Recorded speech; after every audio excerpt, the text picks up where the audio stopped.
তো দেখো তোমাদের তো আগেই দেখিয়েছিলাম যে স্কুলে যাচ্ছি আজকে সারি স্কুলে, তো স্কুল থেকে বাড়ি এসে পর একটা প্ল্যানিং হলো কি যে না আমরা যখন ঘর থাকি যেটাকে সবাই সুন্দরবন নামে চেনে সেখানে যাচ্ছি বাঘ দেখার জন্য। তো যাই হোক খেয়ে দিয়ে গুছিয়ে বেরিয়ে পড়েছি, এই টোটোকে যেই বসেছি টোটোতে নিয়ে সঙ্গে সঙ্গে ঘুমিয়ে পড়েছিলাম আমার ছেলে। আমরা যেখানে থাকি সেখান থেকে মানে সুন্দরবনের দূরত্ব হলো কত, এটা সবই সুন্দরবন, মানে ওই যেখানে যাচ্ছি সেই ঝড়খালির দূরত্ব কত 10 কিলোমিটার। 10 কিলোমিটার যেতে হবে এখন। আর এই দেখো ঘুমিয়ে পড়েছি। চারিদিক বৃষ্টি হচ্ছে, বৃষ্টি পড়ছিল, কিন্তু এখন একটু থেমেছে বৃষ্টিটা।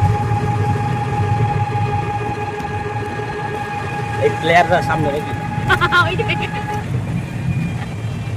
তো দেখতে থাকো, যে ওখানে কি চলছে অনেক রকম ভিডিও দেখতে পাবে।